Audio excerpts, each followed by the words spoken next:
Il y a beaucoup de slogans qui viennent comme ça de vous, président des jeunes, mais est-ce que ça... Ben non, je n'ai pas... Est-ce que parce que vous êtes un candidat jeune, vous avez le droit de vous autoproclamer être le président des jeunes? Pour le paraphraser, allez-y.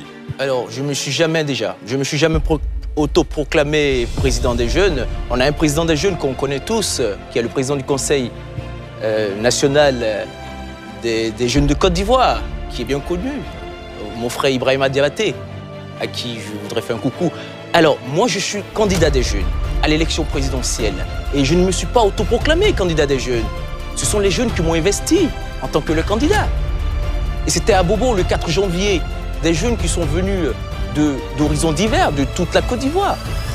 C'est pas parce que, je veux dire, ceux qui disent je me suis autoproclamé, c'est pas parce qu'ils n'y étaient pas à cette rencontre, à ce meeting, qu'ils vont dire ceux qui y étaient ne sont pas représentatifs de toute la jeunesse ivoirienne. Ce sont les jeunes qui m'ont investi le 4 janvier à Bobo.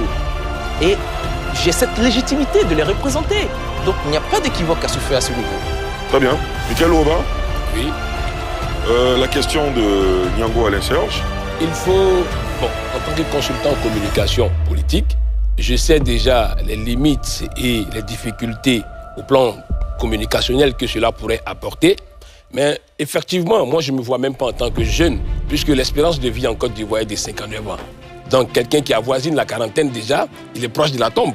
C'est parce qu'en Côte d'Ivoire, il y a une forme de gérontocratie que dans les partis politiques, les jeunes ont 45 ans.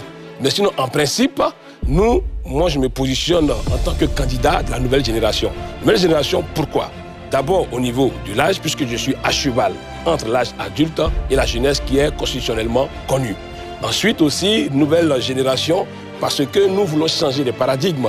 Nous envoyons des conceptions politiques nouvelles, des propositions qui n'ont jamais été entendues, des solutions à des problèmes des Ivoiriens. Et c'est ce qui me permet d'être à l'aise sur ce plateau. Parce que je vous dis, dans le prolongement de cette émission, vous allez entendre des propositions qui soit ne sont pas véritablement données lors des campagnes politiques ou qui, ma foi, des gens refusent de les proposer par manque de volonté politique. Nous, la nouvelle génération, nous avons l'intellect et les possibilités politiques et surtout la volonté politique. C'est pourquoi je sais aujourd'hui que les Ivoiriens sauront qu'en Côte d'Ivoire, nous pouvons, avec des techniques, des stratégies bien développées, réduire le coût de la vie et changer certains systèmes qui empoisonnent le tissu social, le tissu politique et surtout économique de la Côte d'Ivoire. Alamine Fofana? Déjà, je tiens à féliciter nos différents candidats ici pour deux choses. La première chose, particulièrement le candidat Jean-François Kouassi, qui a été révélé même sur NCI dans ce studio